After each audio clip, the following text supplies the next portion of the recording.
हरण कियो रावण मरण काज। सुनि सीता वाणी खगराज दौड़े आयो है। जानकी हरण कियो रावण मरण काज। रावण मरण काज माने अपने मरने के लिए श्री सीता जी का हरण किया। तव मैं जाई बैर हठि करऊं प्रभु सर प्राण तजे भव तरऊं।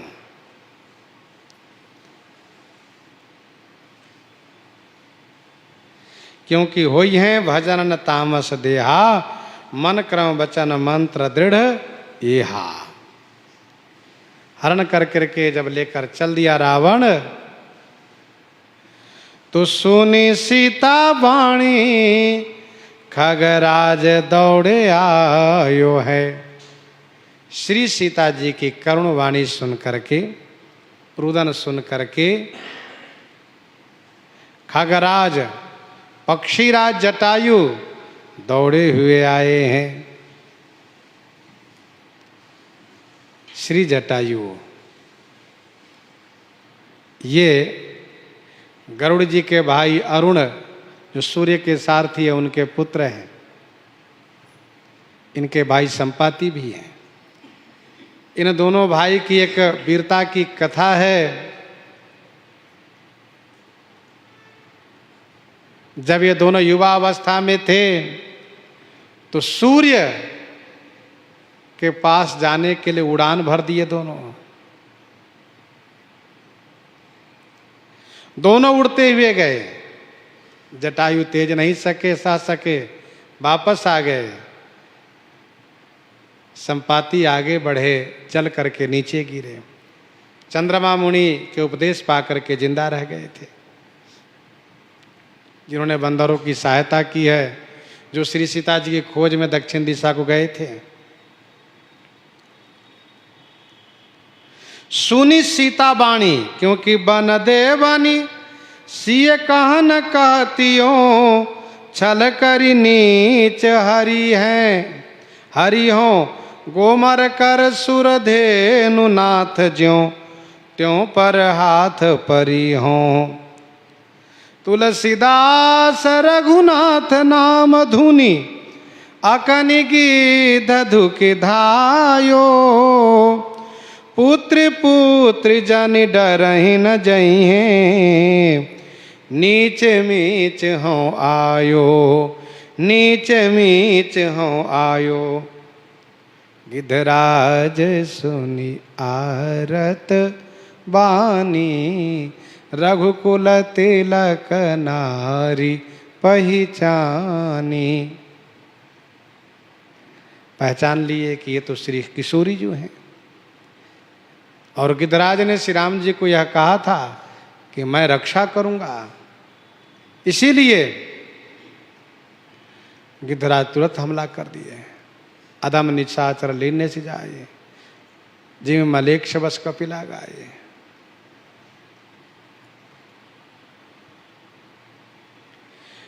बड़ी लड़ाई लीनी देह बारी फेरी दीनी। राखे प्राण राम मुख देखी वो सुहायो। बड़ी लड़ाई लीनी। जटायु जी ने बड़ी लड़ाई लड़ी है। बड़ी लड़ाई लीनी देह बारी फेरी दीनी। देह बारी फेरी दीनी, अपने शरीर को निक्षावर कर दिए जटायु। राखे प्राण राम मुख देखी वो सुहायो है। श्री राम जी के दर्शन हेतु इन्होंने अपने प्राण को रोका। श्री राम जी का सुंदर मुख देखने की लालसा है। दरस लागी प्रभु राखेउ प्राणा चलन चाहत अब कृपा निधाना। चरण चाहत अब कृपा निधाना।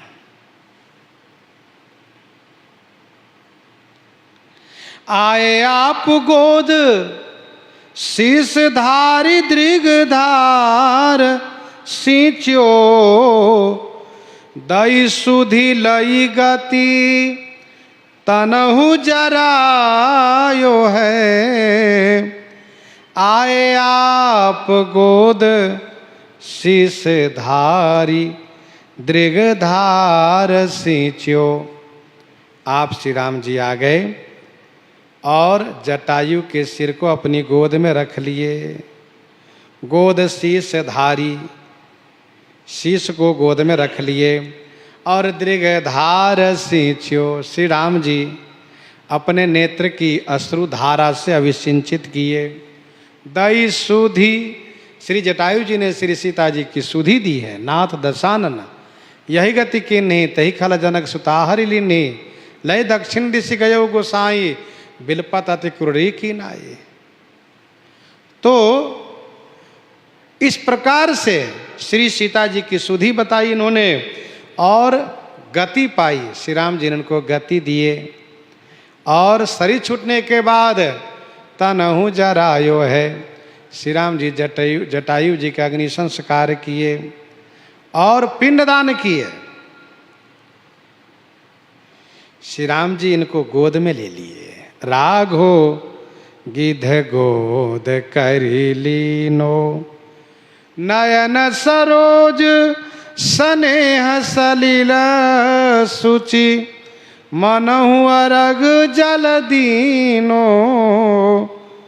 सुनहु लखन खगपति ही मिले बन, मैं पितु मरन न जान्यो, सही न सक्यो सो कठिन विधाता, बड़ पक्ष आजु ही भान्यो, बहुविधि राम कयो तन राखन, परम धीर नहीं डोल्यो, रोकी प्रेम अब लोकी बदन विधु, बचन मनोहर बोल्यो, तुलसी प्रभु झूठे जीवन लगी, समय न धोखा लई हो, जाको नाम मरत मुनि दुर्लभ, तुम ही कहाँ पुनि पई हो, श्रवण वचन मुख नाम रूप चख, राम उछंग लियो हों, तुलसी मो समान बड़ भागी, को कही सकई बियो हों, को कही सकई बियो हों। राम कहा तनु राखौ ताता, मुख मुस्काई कही तेहि बाता, जाकर नाम मरत मुखावा, अधमो मुकुत होई श्रुति गावा, सो मम लोचन गोचर आगे, राखौ दे नाथ के ही खांगे। श्री राम जी ने जटायु जी से ये भी कहा कि यदि यह शरीर अच्छा नहीं लग रहा है तो आपने परोपकार किया है, अब ब्रह्मा जी से सुंदर शरीर मांग लीजिए, आपको देंगे, और आप जब तक जी चाहें तब तक इस धरातल पर रहिए, और इसके बाद आप जब चाहे तब चले आइए। बहुविधि राम कहो तन राखन, परम धीर नहीं डोल्यो, नहीं माने श्री जटायु जी। दीन मलिन अधीन है, अंग विहंग पर्यो छेति खिन्न दुखारी, राघव दीन दयाल कृपालु को, देखी दुखी करुणा भई भारी, गिद्ध को गोद में राखी कृपा निधि, नयन सरोजन में भरी बारी, बारही बार सुधारत पंख, जटायु की धूरी जटान सुझारी, जटायु की धूरी जटान सुझारी, मरे सकल मरिहे सकल घरी पहर के बीच, तुलसी लही न काहुलो गिद्धराज सोमीच, मरे मरत मरिहे सकल घरी पलक के बीच, लही न काहू आज लो गिद्धराज सीमीच। श्री राम जी इनके शरीर को संस्कार किए पिता मान करके, क्योंकि जटायु को महाराजा श्री चक्रवर्ती अवधेश जी से मैत्री थी। जब एक बार गुरु श्री वशिष्ठ जी ने वर्ष भर की ग्रह दशा सुनाते हुए ये कहा कि इस वर्ष शनि रोहिणी को भेदन करने वाला है, जिसको सकट भेदन कहते हैं। यदि ऐसा हुआ तो देवताओं के लिए भी कठिन होगा और पृथ्वी पर 12 वर्ष तक वर्षा नहीं हो सकती है।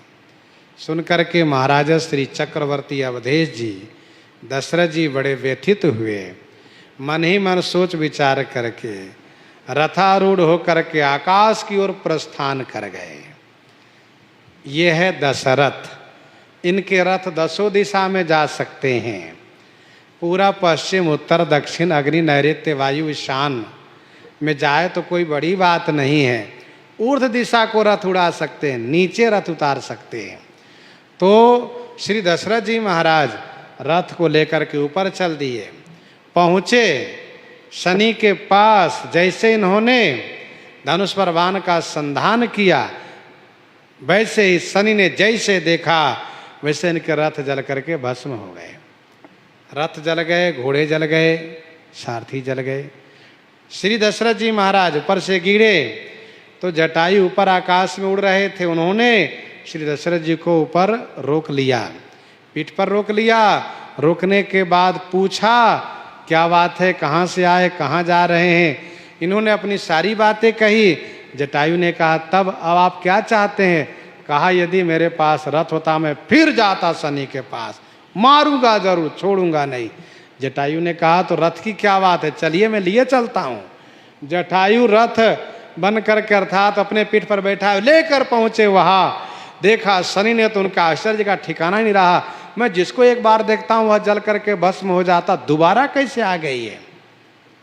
कहा देखो मैं तुम पर प्रसन्न हूँ, क्या चाहिए। श्री दशरथ जी ने कहा सुनो, हमें यही वरदान चाहिए कि रोहिणी को भेदन आप कभी नहीं करेंगे। कहा नहीं करूँगा। दशरथ जी महाराज बड़े खुश हुए, स्तुति किए तो शनि प्रसन्न हो गए। शनि ने कहा और वरदान मांगो। तो कहा सुनिए मेरी इच्छा है कि कभी भी किसी युग में आप सकट भेदन नहीं कर सकते। कहा कभी नहीं करूँगा। और मांग लीजिए। कहा आपके द्वारा लोगों को पीड़ा होती है, लोग कहते हैं इन पर शनि चल रहा है, इनके ऊपर शनि का प्रभाव है, ये शनि का प्रभाव किसी के ऊपर न रहे। तो शनिदेव चुप हो गए। कहा सुनिए महाराज, सबके ऊपर मेरा प्रभाव न पड़े ये तो बड़ा कठिन वरदान है। एक व्यवस्था मैं कर देता हूँ। आपने जो स्तुति गाई है, इस स्तुति को जो गायन करेगा, शनि स्तोत्र को जो पढ़ेगा, उसके ऊपर मेरा प्रभाव नहीं पड़ेगा। बाकी हम सब ग्रह ईश्वरीय व्यवस्था में एक बनाए गए हैं विधान में कि जो जैसा कर्म करेगा उसी के अनुसार उनको दुख सुख हम लोग देते रहते हैं। हम लोग कोई अपने मनमाने ढंग से किसी को दुख नहीं देते हैं। जो जैसा कर्म करता है वैसा हम दुख सुख देते हैं, दुख सुख के कारण बन जाते हैं। श्री दशरथ जी महाराज बड़े संतुष्ट हुए। जटायु जी महाराज उनको लेकर आए और फिर विस्तार से चर्चा हुई और मैत्री संबंध प्रस्थापित हुआ। श्री दशरथ जी महाराज ने कहा कि शरीर आपका है, क्योंकि आपने बचाया है, आपने प्राणी मात्र का उपकार किया है। आप मांगिए, जो मांगिएगा मैं दूंगा। श्री जटायु जी ने ऋषि मुनि से ये सुना है कि इनके घर श्री रघुनाथ जी, सच्चिदानंद परमात्मा श्री राम जी 4 रूप में अवतार लेने वाले हैं। इन्होंने कहा मित्र, मैं चाहता हूँ कि आपका बड़ा पुत्र मेरा पुत्र कहलाए, वह आप मुझे दे देना। तो श्री दशरथ जी ने कहा मित्र, मेरे पास बड़ा क्या छोटा क्या बीच वाला क्या, एको पुत्र नहीं है। तो जटायु जी ने कहा जब होगा तब दीजिएगा। श्री दशरथ जी ने बड़ी उदारता के साथ बिल्कुल मैं दूंगा, मैं आपको दूंगा। बड़ा सम्मान किए। कुछ दिन निवास करके जटायु जी चले गए हैं। इसके बाद जब श्री राम जी का अवतरण हुआ है और देवता लोग आकाश में आए स्तुति करने लगे जटायु जी भी आए, श्री राम जी का प्राकट्य उत्सव का आनंद लिए। श्री राम जी जब थोड़ा सा बड़े हुए, नामकरण संस्कार आदि हुआ, तो श्री जटायु जी आए अयोध्या जी में। लोग देखकर डर गए, इतना बड़ा गिद्ध कहाँ से आ गया, क्यों आया? और उन्होंने कहा स्पष्ट वाणी में कि मैं श्री दशरथ जी से मिलने आया हूँ। लोगों ने महाराज से कहा, महाराज बड़ा सम्मान किए, मित्र को खूब सम्मान किए, पूजन किए। और इसके बाद कहा, मित्र बताइए क्या चाहिए? कहा, मुझे मेरे बेटे को दे दो। कहाँ, आइए। ले गए और महल में दिखाए, और नील सरोरु, नीलमणि, नील निर्धर श्याम। जटायु जी देख करके विमोहित हो गए, आनंदित हो गए। श्री जटायु जी ने कहा, मित्र अभी लाला छोटा है, मैं ले जाकर कहाँ रखूँगा, क्या करूँगा? ये मेरे अमानत, मेरा धरोहर अपने पास रखना, ध्यान रखना मेरा बेटा। हाँ मित्र। अब बीच बीच में कभी कभी जटायु आते हैं, दर्शन कर लेते हैं, आनंद लेते हैं, चले जाते हैं। जटायु जी ने एक दिन देखा कि श्री दशरथ जी महाराज को बहुत प्रेम हो गया पुत्र के प्रति। अब मैं कहूँगा दे दो तो इनको बड़ा कष्ट होगा। तो कहा, मित्र मैं ठहरा पक्षी, गिद्ध, आप है मनुष्य, आप चक्रवर्ती राजा भी हैं। ध्यान रखिएगा, श्री राम मेरा बेटा है, लेकिन मैं नहीं ले जाऊंगा। कहाँ रखूंगा? इनको बढ़िया पढ़ाना लिखाना, अस्त्र शस्त्र का ज्ञान कराना, खूब बढ़िया विवाह कराना, बढ़िया ध्यान दे करके रखना। लेकिन ध्यान रखना ये मेरा बेटा है। श्री दशरथ जी महाराज बड़े प्रसन्न हुए, बड़े खुश हुए। जटायु चले गए। कहने का अभिप्राय यह है कि फिर जटायु जी महाराज से जब मुलाकात हुई है उस दंडकारण्य में, गिद्धराज से भेंट भई, बहुविध प्रीति बढ़ाई, गोदावरी निकट प्रभु रहे प्रणगृह छाई। तब से जटायु जी ने खूब सम्मान, खूब ध्यान रखा है। और श्री राम जी भी इस बात को मानते थे कि श्री जटायु मेरे पिता है। और इसीलिए श्री दशरथ जी का संस्कार अपने भैया भरत से करवाया, लेकिन जटायु जी का संस्कार अपने कर कमलों से किया है। दशरथ बत मान कियो, दशरथ बत मान कियो, जलदान यह अति सन्मान निज रूप धाम पायो है। दशरथ बत मान कियो, श्री दशरथ जी के समान मान करके सम्मान किए, जलदान किए, पिंडदान किए। यह अति सम्मान, श्री राम जी के द्वारा यह अति सम्मान है। जटायु का अग्नि संस्कार करना, पिंडदान देना, भोज भंडारा करना, यह उसके लिए अति सम्मान की बात हुई। और इतना ही नहीं, निज रूप धाम पायो है। गिद्ध देह तजी धरी हरि रूपा, हरि रूप धारण करके और भगवान के धाम को पाया है। अविरल भगति मांगी बड़, गिद्ध गयो हरि धाम, तेहि की क्रिया जथोचित निज कर किन्ही राम। इस प्रकार से जटायु जी के प्रसंग को स्वामी श्री प्रियादास जी प्रस्तुत किए। इन्हीं के साथ आज सीताराम सीताराम सीताराम सीताराम सीता